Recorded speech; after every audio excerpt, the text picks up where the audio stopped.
If you've watched any of my videos before, then you know that I am specifically interested in the concept of virginity and virgins in medieval culture, specifically England. So today I'm going to be talking about the fourth text in the Katherine group. It is called Holy Maidenhood. It is an anti-marriage text. This was written in the Welsh marshes by an anonymous monk. While the first three are fictional stories about saints, this one is like the author's opinion piece on marriage. So the primary purpose of all of these were to convince young girls to leave their families and become an anchoress.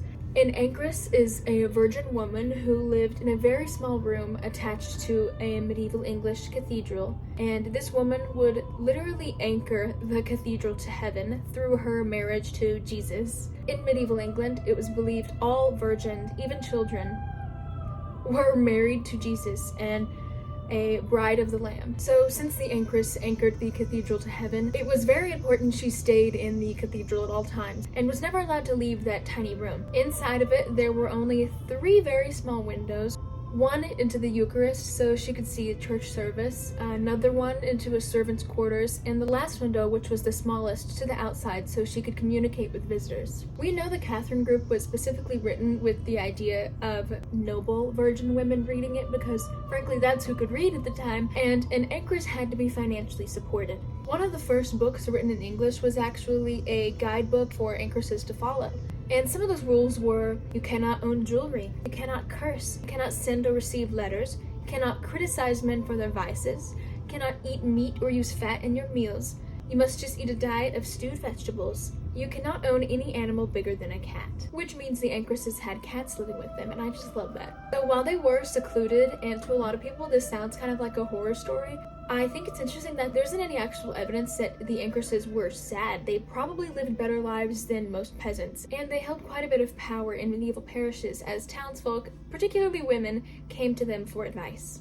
To be an anchoress was really an honor because it showed that you had the strength to leave the earthly world behind, and that's obviously something that was very important to this monk, and he believed it could be an escape from womanhood, marriage, and motherhood as well. Holy Maidenhood opens with a man addressing a group of girls and asking them to leave their parents, to forget your folk and your father's house, who incite you and draw you with their pricking to fleshy filths, to bodily desires, and egg you on to wedlock and to a husband's embrace.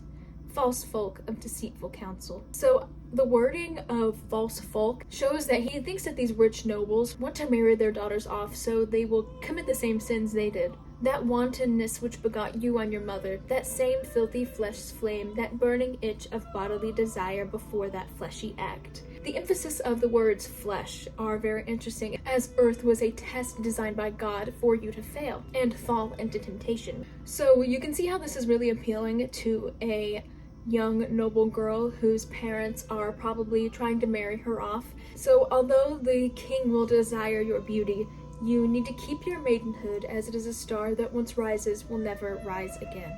So here's where we start to get into a very interesting depiction of heaven and its hierarchy. So it is depicted as full of singing, but the only people allowed to dance are maidens. While the married people might be singing a song, it's entirely unlike the Maiden's Song, which can only be sung by virgin maidens who accompany Mary and angels.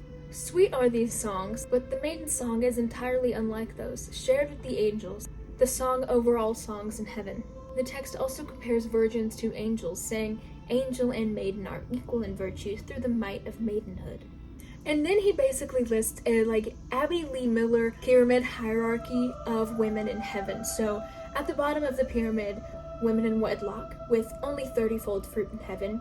In the middle of the pyramid, we have widows with 60-fold fruit in heaven. Maidens, they're getting a solo this week because they're at the top of the pyramid with 100-fold fruit in heaven. Married women are seen as so sinful that actually they're barely even there, as if a maiden loses her virginity, she falls deeper and deeper into hell, and the bed of marriage is what catches you from falling to the bottom. But that doesn't mean that marriage is good. And he actually compares marriage to slavery throughout the text, saying that when a woman gets married, she is cast down and dragged into slavery. He talks about how women have to lie under the most loathsome men, who will chide and nag you and shamefully disgrace you, ill-treat you, insulting you as a lecher does his whore, beats you and buffers you as his purchased thrall and his born slave. But he says even if the pair is well matched, it doesn't work out, as the marriage only brings anxiety, poverty, and pain. Then the text starts listing off all the reasons why it can be bad if you get pregnant.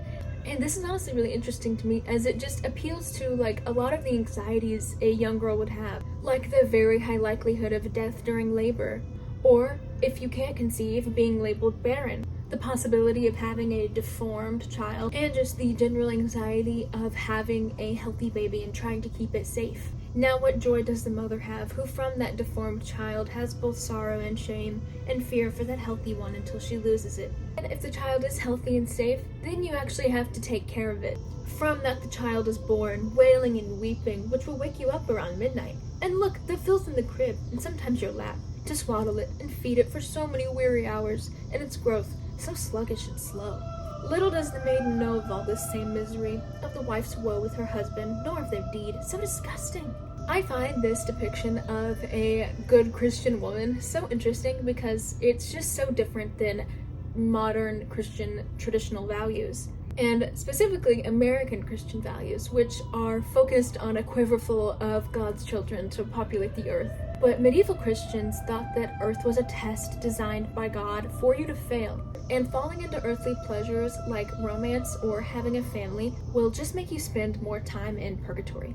And this goes for both men and women. It was just celebrated more when a woman was a virgin, as women are the weaker sex and their chastity is more pleasing to Christ. It ends with saying, as although these are unworthy things to speak of, they show all the more what slavery wives are in, who must endure them, and in what freedom maidens are in, who are free from them all. It also says that if a virgin woman really does want children, she should take on sons and daughters of a spiritual prodigy.